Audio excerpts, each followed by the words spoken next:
الحمد للہ وکفیٰ وسلام علی عبادہ الذین اصطفیٰ اما بعد فبسم اللہ الرحمن الرحیم۔ حاضرین کرام، میرا آج کی گفتگو کا عنوان رسالت ہے، اور اس موضوع کی صرف تمہید کا میں آغاز کروں گا قلیل وقت کے باعث، اور انشاءاللہ 2 3 4 قسطوں میں یہ مکمل ہو جائے گا۔ آپ توجہ فرمائیں، انسان اس عظیم کائنات کا جو بڑی مہیب، خوفناک اور وسیع کائنات ہے،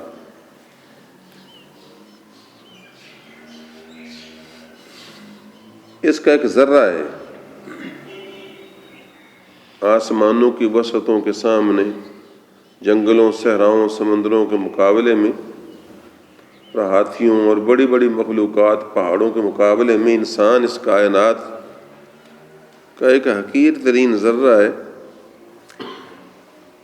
لیکن اللہ تبارک و تعالیٰ نے فَإِذَا سَوَّيْتُهُ وَنَفَخْتُ فِيهِ مِن رُوحِي کہہ کر کہ جب میں نے انسان کو اپنے دست قدرت سے بنایا اور ٹھیک ٹھیک تیار کر لیا تو اس میں اپنی طرف سے ایک روح پھونک دی۔ اس کے مطابق اس کے اندر ایک ایسی چنگاری ہے جو مستقل سلگ رہی ہے، اور اس کو ان آسمانی اور زمینی وسعتوں پر حاوی ہو جانے کے لیے بےتاب کرتی رہتی، پھر یہ کہہ کر کہ انی جاعل فی الارض خلیفہ، اس کے اندر یہ آرزو بھر دی اور اس کے دماغ میں ایک ایسا سودا سما گیا کہ یہ پوری کائنات پر حکمرانی کا خواب دیکھنے لگا ہے۔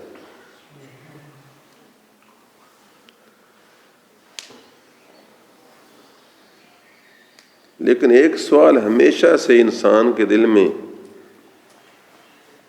کھٹکتا آیا ہے کہ اس کائنات کا آغاز کیا ہے، انجام کیا ہے، اور اس میں میرا مرتبہ اور مقام کیا ہے۔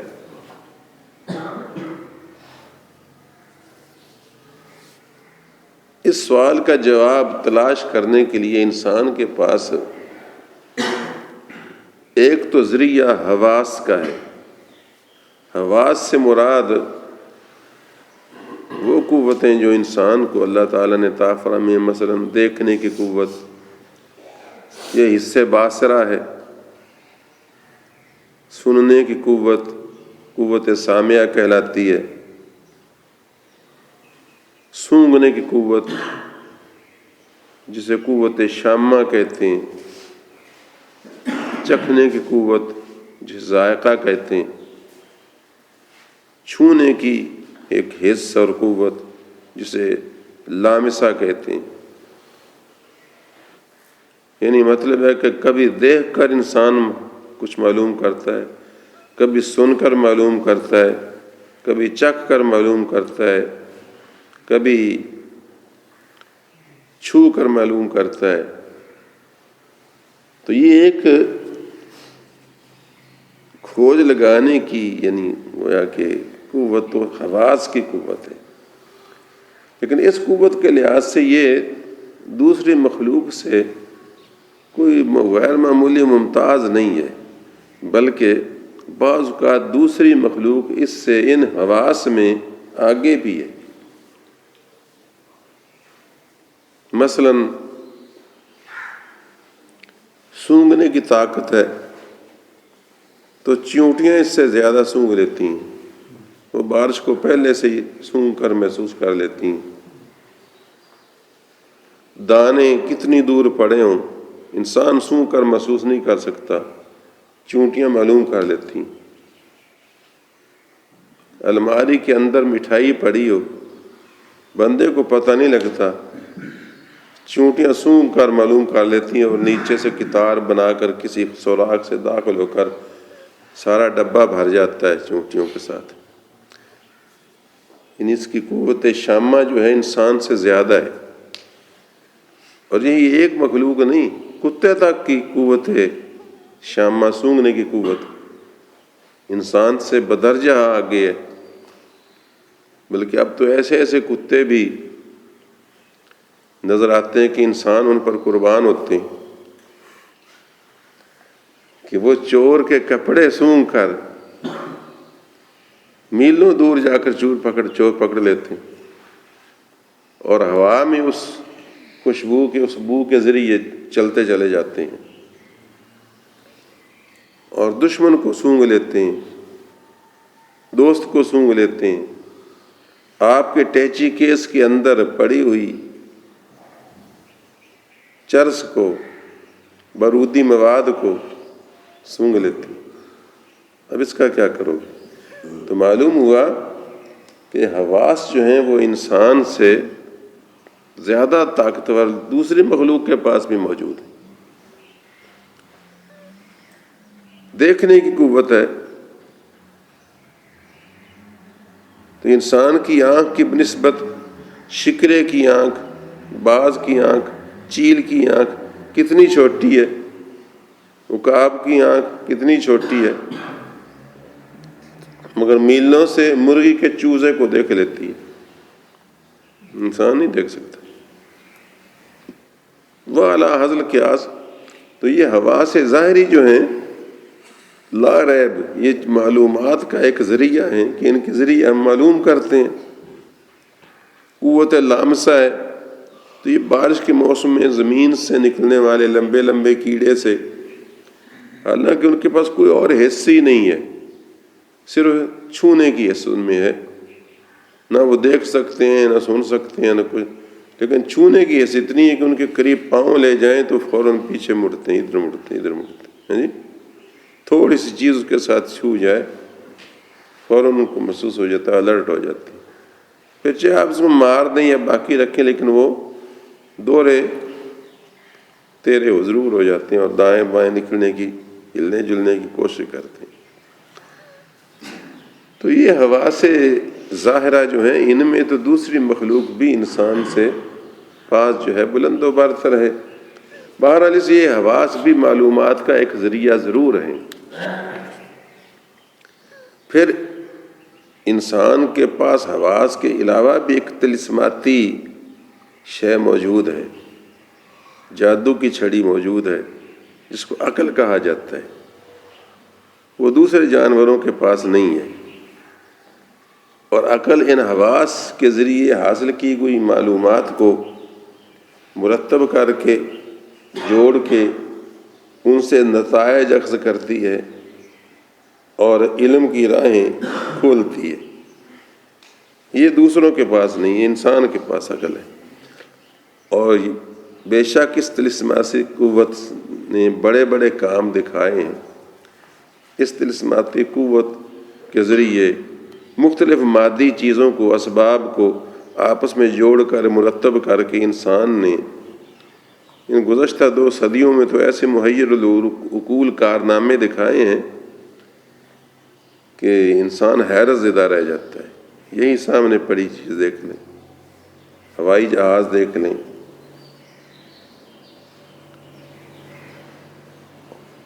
ستاروں پر انسان کمند ڈالنے لگا ہے۔ اس عقل، حواس، ان دونوں کو ملا کر اسباب کو مرتب کر کے ان سے نتائج اخذ کر کے کہ اس کو اس سے ملائیں تو اس کو اس سے جوڑیں تو اس سے یہ چیز پیدا ہو سکتی ہے، ان کو مرتب کرتے ہیں عقل۔ تو اس سے طلسماتی قوت سے انسان نے بڑے بڑے کام لیے ہیں، لیکن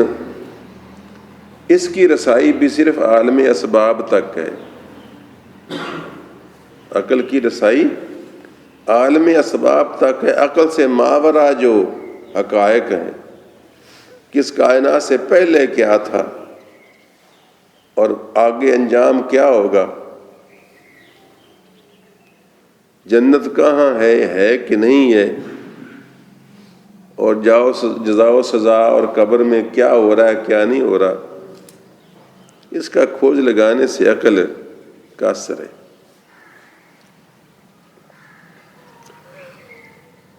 یہ حقیقت کے کچھ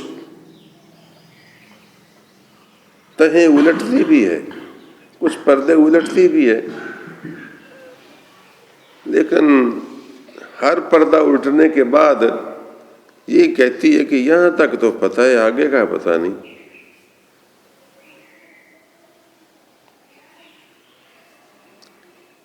پھر یہ ہے کہ اس کے نتائج بھی بدلتے رہتے ہیں، یعنی اسباب کو مرتب کر کے اس کی زور سے قوت سے جو چیزیں بندہ اخذ کرتا ہے ان میں تبدیلی آتی رہتی ہے۔ عقل کے نظریات تغیر پذیر ہیں۔ ایک زمانے میں یہ نتیجہ نکالتی ہے کہ آسمان گھوم رہا ہے، چاند سورج تارے گھوم رہے ہیں، دوسرے دور میں یہ نتیجہ یہ نکالتی ہے کہ نہیں، بلکہ زمین گھوم رہی ہے اور سورج ساکن ہے، آسمان ساکن ہے۔ پھر کبھی نتیجہ نکالتی ہے کہ نہیں، یہ دونوں ہی گھوم رہے ہیں، لیکن ان کی حرکتیں مختلف ہیں، اور کسی کی حرکت تیز ہے محسوس ہوتی ہے، کسی کی حرکت غیر محسوس ہے لیکن ہے وہ بھی محو حرکت۔ تو یہ سمجھنے کی کوشش کیجیے کہ ان عقل کے نظریات بھی بدلتے رہتے ہیں۔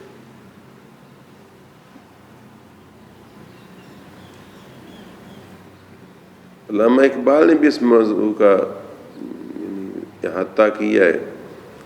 میں کیسے یقین کرتا کہ تو ہے کہ نہیں ہے،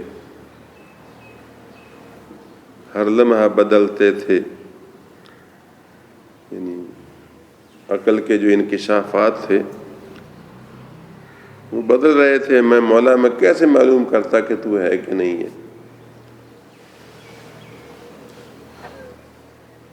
اور یوں بھی کہا کہ عقل عیار ہے، 100 بھیس بدل لیتی ہے، عشق بیچارہ نہ ملا ہے نہ زاہد نہ حکیم۔ بہرحال عقل کی قوت کو ہم تسلیم کرتے ہیں، حواس کے فوائد کو ہم تسلیم کرتے ہیں کہ حواس میں بڑے فائدے ہیں، ان کے ذریعے ہم بہت ساری معلومات حاصل کرتے ہیں، اور اگر حواس کو عقل باہم مرتب کر کے جوڑ کے ان سے نئے نظریات اخذ کرے تو یہ ایک طلسماتی قوت موجود ہے ہمارے پاس، لیکن یہ عالمی اسباب کے ساتھ ان کا واسطہ ہے، مابعد طبیعیات سے یہ بحث ہی نہیں کر سکتی۔ عقل کے ذریعے جنت دوزخ معلوم ہی نہیں ہوتی ہے کہ نہیں ہے، جزا سزا ہے کہ نہیں ہے، خدا ہے کہ نہیں ہے۔ اس عقل کے علاوہ ایک اور بھی عقلی استدلال کا راستہ، ویسے میں ضمناً کہہ دوں انسان کے پاس ہے، وہ صرف خالی فلسفہ، یعنی بغیر اسباب کے ایسے ہی خالی عقل کے گھوڑے دوڑانے والی بات۔ تو فلسفہ بھی ایک عقلی علوم میں سے ایک عقلی علم ہے، لیکن یہ ہے کہ وہ بعد طبیعیات سے بھی بحث کرتا ہے، لیکن فلسفے کے 4 مکاتب ہیں، میں آپ کو کیا تفصیل بتاؤں، چاروں مکاتب جو ہیں وہ کسی ایک نقطے پر متفق ہی نہیں ہیں۔ مختصر یوں سمجھیے کہ خالی عقلی استدلال کا جو راستہ ہے جسے فلسفہ کہتے ہیں، تو 4 مکاتب فکر ہیں فلسفے کو، ان میں کوئی تو خدا کا منکر ہے، کوئی اس موضوع پہ بحث ہی نہیں کرتا، وہ کہتا ہے یہ کوئی بات ہی نہیں، موضوع ہی نہیں ہے یہ بات، اور ایک ہے اسلامی فلسفہ عقل کا ہے، وہ بھی عقلی، لیکن وہ قائل ہے، ایک فلسفہ قائل ہے، جس طرح امام غزالی، امام رازی، یہ بھی تو فلسفی ہے نا، ابو علی سینا بھی فلسفی ہے، اور اس نے ایک عرصہ حضرت ابو سعید ابو الخیر کے ساتھ تنہائی میں کئی دن تک، 40 دن یا کتنے تنہائی میں ملاقات کیے رکھی، دور سے آیا تھا ملنے ابو سعید ابو الخیر مرد خدا درویش کو۔ تو جب دونوں جدا ہوئے تو حضرت ابو سعید ابو الخیر سے کس نے پوچھا کہ ابو علی سینا بہت بڑا فلسفی آپ نے کیسا پایا؟ تو آپ نے فرمایا جو میں دیکھتا ہوں اسے وہ جانتا ہے۔ اور اس سے پوچھا کہ آپ نے ابو سعید کو کیسا پایا؟ تو کہنے لگا جو میں جانتا ہوں اسے وہ دیکھتے ہیں۔ ہے جی، اس کا مطلب ہے کہ فلسفے کا ایک یعنی طبقہ ایسا ہے جو خدا کا قائل بھی ہے، جانتا ہے کہ خدا ہے۔ یعنی مطلب ہے کہ عقلی استدلال کے ذریعے یہ بھی ثابت کیا جا سکتا ہے کہ خدا ہے، اور یہ بھی ثابت کیا جا سکتا ہے کہ خدا نہیں ہے۔ صاف بات ہے۔ اب میں اس پر لمبی بات نہیں کرتا کہ سادہ لوگ ہیں کیوں ان کو الجھاؤں دلائل دے کر ہونے کے اور نہ ہونے کے۔ بہرحال تو یہ جو انسان کے پاس حقیقت کا کھوج لگانے اور آغاز و انجام کائنات کا آغاز و انجام جاننے، اور اس کائنات میں اپنا مقام و مرتبہ اور اپنی ڈیوٹی اور ذمہ داری کے متعلق آگاہ ہونے کے بارے میں انسان کے پاس جو وسائل ہیں ان میں حواس بھی ہیں، عقل بھی ہے، فلسفہ بھی ہے، لیکن یہ تینوں کے تینوں ادھورے اور غیر تسلی بخش ہیں کہ ان سے پتہ 100% صحیح چلایا جا سکے۔ اس کائنات کا آغاز کیسے ہوا، کیا تھا پہلے، اور انجام کیا ہوگا، بعد میں کیا ہوگا،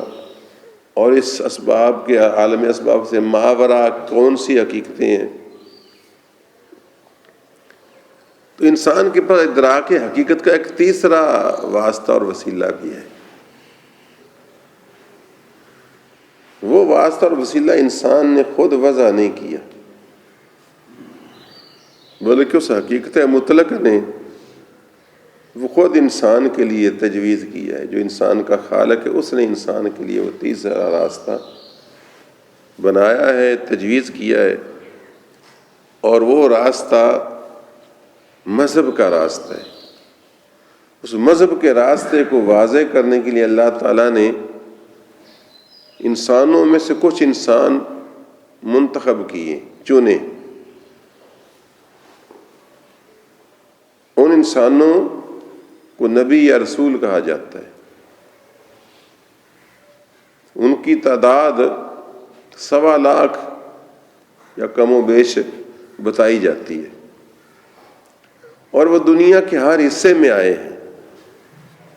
وَإِن مِّنْ أُمَّةٍ إِلَّا خَلَا فِيهَا نَذِيرٌ۔ کوئی بھی گروہ ایسا نہیں گزرا، کوئی امت ایسی نہیں جن میں کوئی ڈر سنانے والا ہماری طرف سے نہ مبعوث ہوا ہو۔ یہ تیسرا راستہ ادراک حقیقت کا اللہ تعالیٰ نے خود انسان کو بتایا، اور کن کے ذریعے بتایا؟ نبی اور رسولوں کے ذریعے۔ اور نبی رسول کون ہوتے ہیں؟ اللہ تعالیٰ کے وہ برگزیدہ بندے جو وہ اپنی مرضی سے منتخب کرتا ہے، ان کو غیر معمولی قوتیں عطا فرماتا ہے، ایسی قوتیں جن کے ذریعے وہ اللہ تعالیٰ سے علم کو اخذ بھی کرتے ہیں اور آگے کنوے بھی کرتے ہیں۔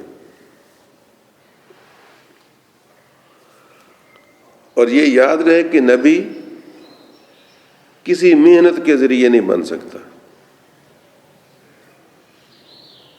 کہ یہ نبیوں والا کام ہے، تم بھی محنت کرو تو تم بھی نبی ہو جاؤ، یہ ایسی بات ممکن نہیں، بلکہ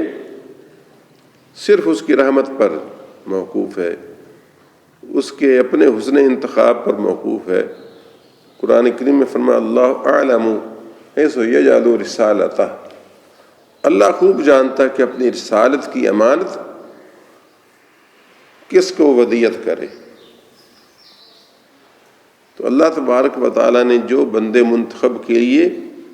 حقیقت تک رسائی دلوانے کے لیے، کس کائنات کا آغاز و انجام کیا ہے، اور انسان کا اس میں مرتبہ و مقام کیا ہے، انسان کس مقصد کے لیے پیدا کیا گیا ہے، اور اس مقصد کے پورے کرنے کے کیا طریقے ہیں، اور کیا لائحہ عمل ہونا چاہیے، کیا دستور حیات ہونا چاہیے جس کے بعد یہ کامیاب و کامران ٹھہرے، اور اس کے بعد کیا ہوگا، یہ سب چیزیں اللہ تعالیٰ ان رسولوں اور نبیوں کے ذریعے ہر علاقے کے اور دور کے انسانوں کو پہنچائیں، اور وہ اپنے اپنے دائرہ کار میں، اپنے اپنے زمانے میں،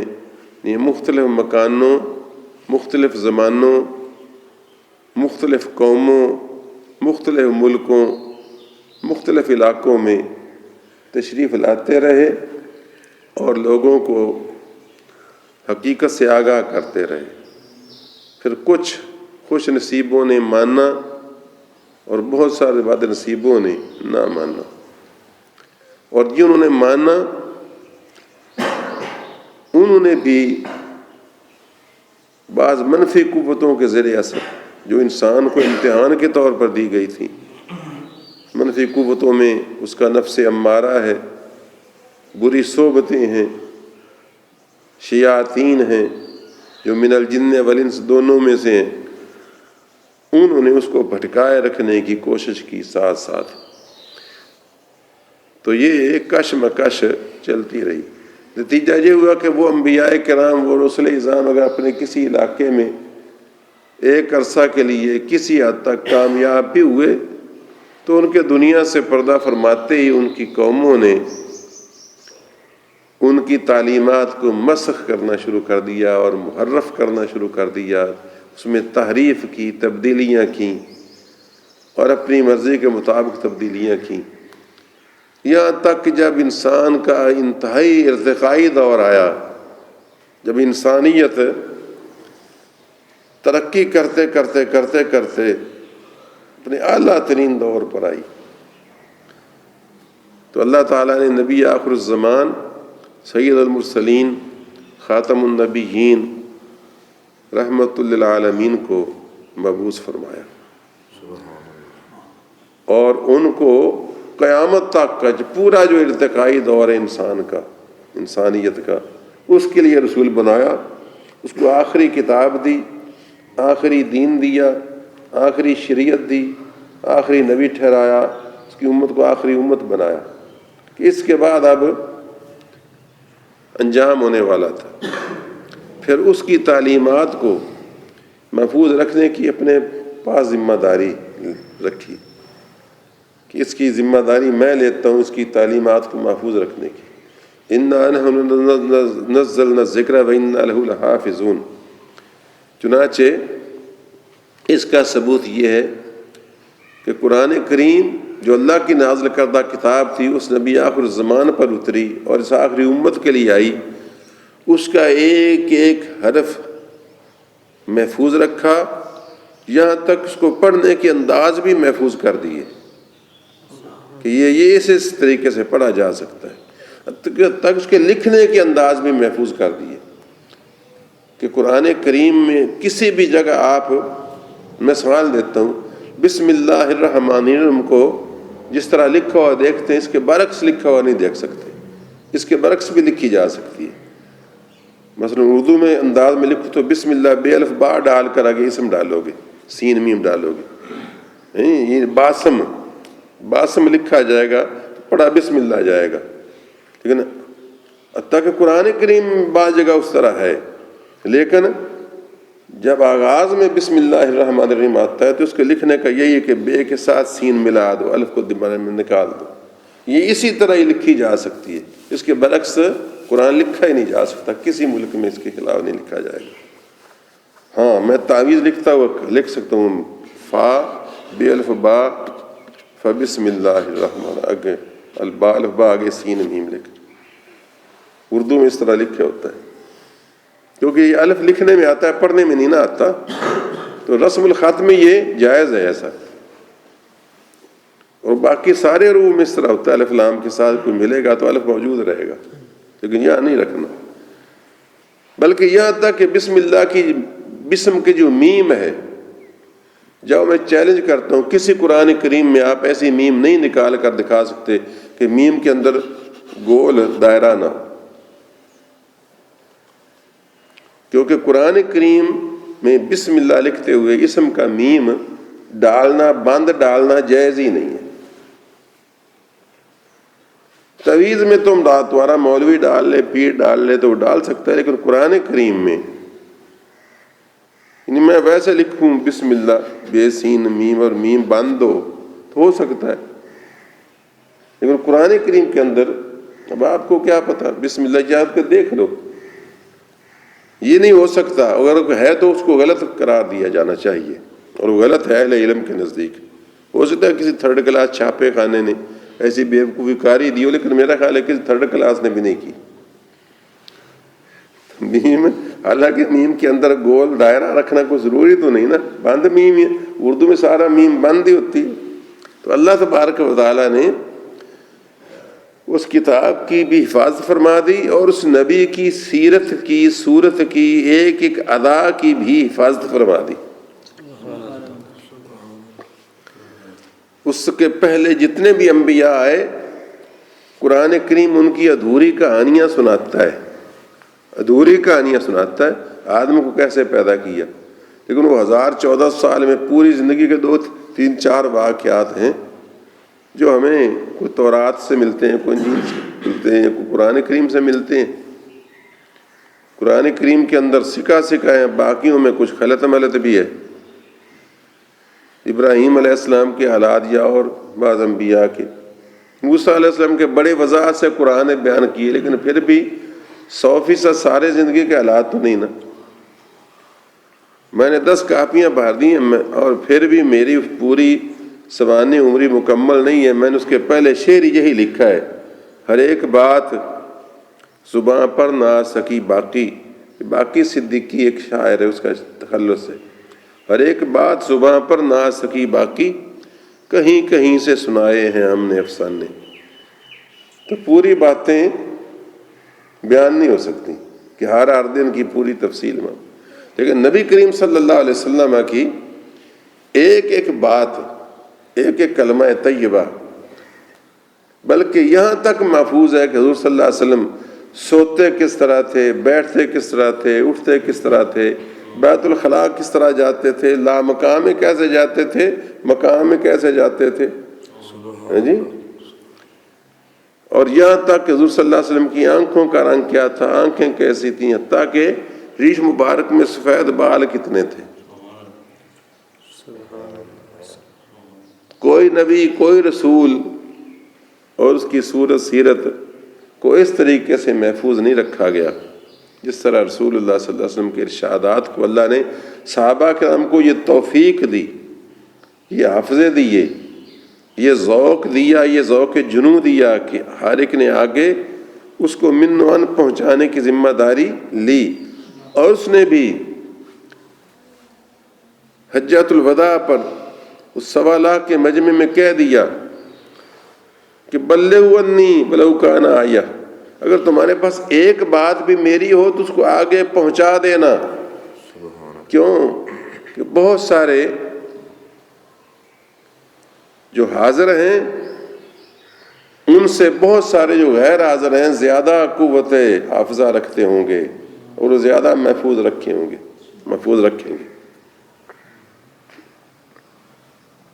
بعد میں آنے والے امام ابو حنیفہ بظاہر بعد میں آنے والے ہیں نا، مگر بعض صحابہ سے شان کے لحاظ سے اونچے نہیں،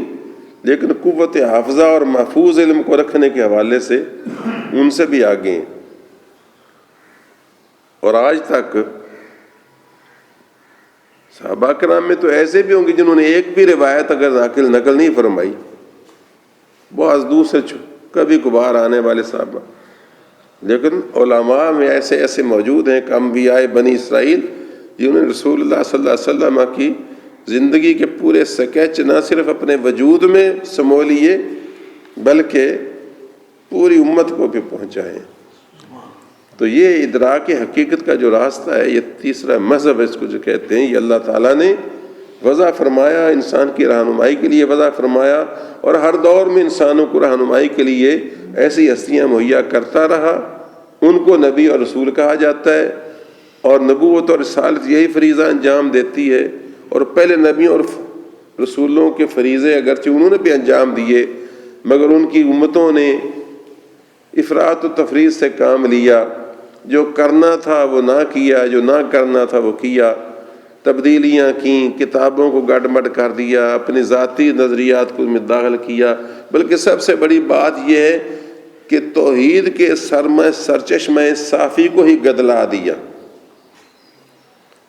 یہ توحید کا صاف ستھرا جو چشمہ تھا،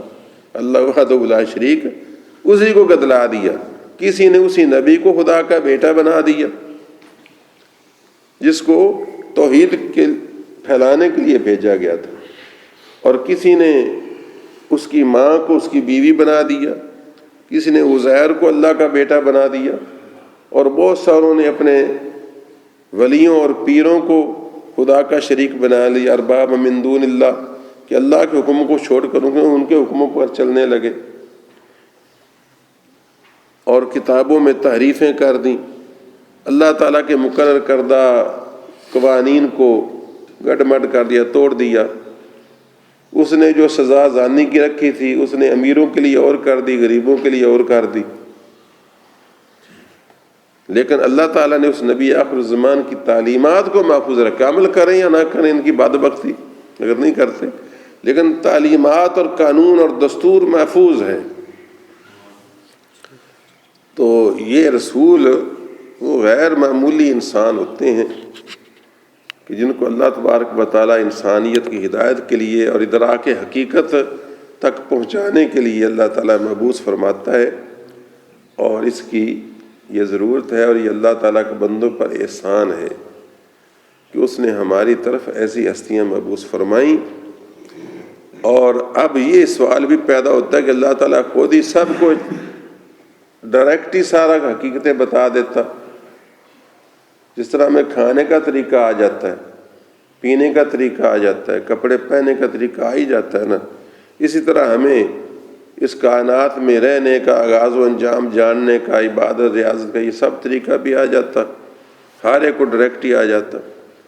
تو بات یہ ہے کہ وہ تو ہمیں دے سکتا تھا مگر ہم لے نہیں سکتے تھے،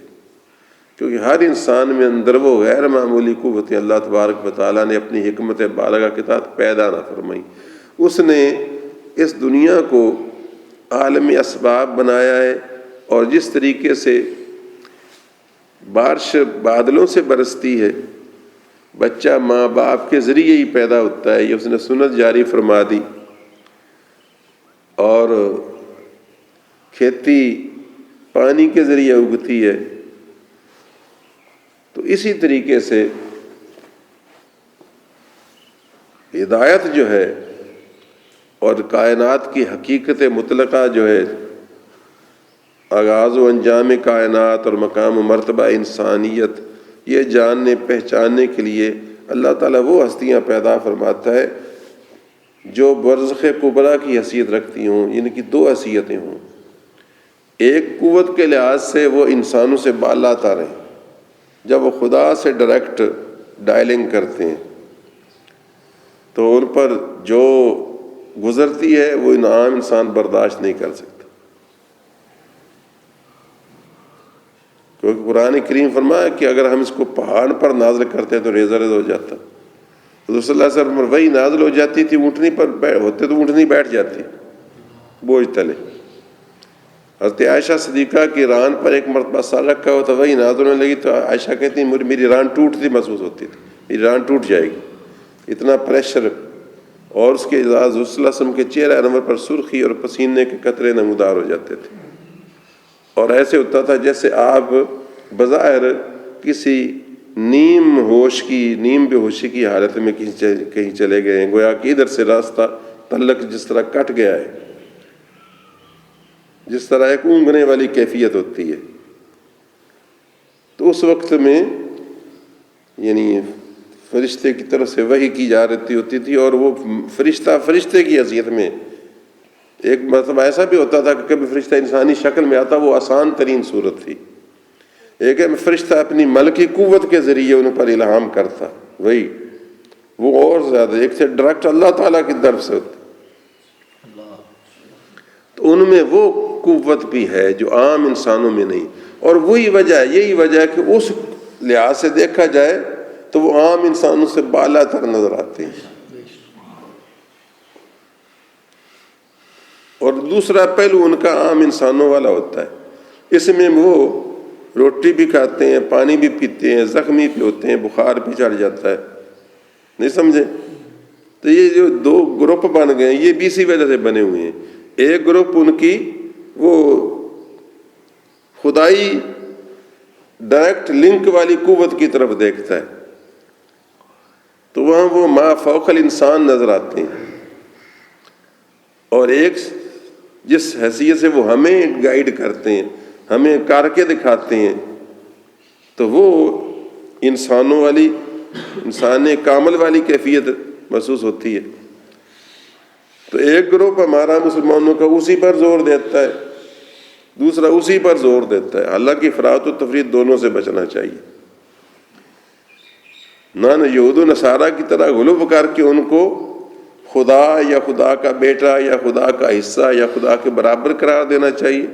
اور نہ ان کو ماء و شماع کی طرح سمجھنا چاہیے۔ تو یہ رسول اس لیے مبعوث ہوتے ہیں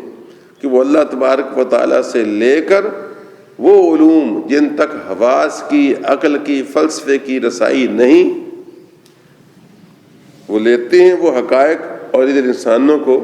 بیان کرتے ہیں۔ ادھر اللہ سے واصل، ادھر دنیا میں ہیں شاغل، خواص اس برزخ کبریٰ میں ہیں حرف مشدد کے۔ جس طرح حرف مشدد شد والا حرف پہلے کے ساتھ بھی جڑا ہوتا ہے، اگلے کے ساتھ بھی جڑا ہوتا ہے، تو اسی طرح ان میں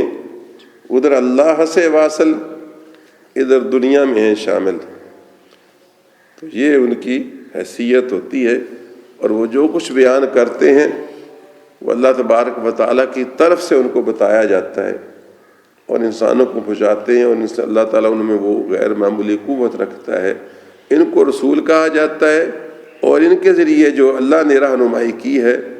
وہی حقیقی رہنمائی ہے۔ یہی وجہ ہے کہ سارے انبیاء کرام،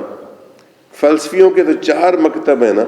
کوئی خدا مانتا ہے، کوئی نہیں مانتا ہے، کوئی کچھ، اور عقل کے نظریات بدلتے رہتے ہیں نا، لیکن شریعتوں میں تو رہن سہن کے انداز میں تو تبدیلی ہوتی رہی ہے۔ مثلا سادہ انسانی دور میں انسان کو سجدہ کر لیتا تھا تعظیم کا، لیکن اب انسانی عظمت کا عروج کا دور ہے، اس دور میں انسان کو سجدہ حرام کر دیا حضور صلی اللہ علیہ وسلم۔ یہ تبدیلیاں تو ہو سکتی ہیں۔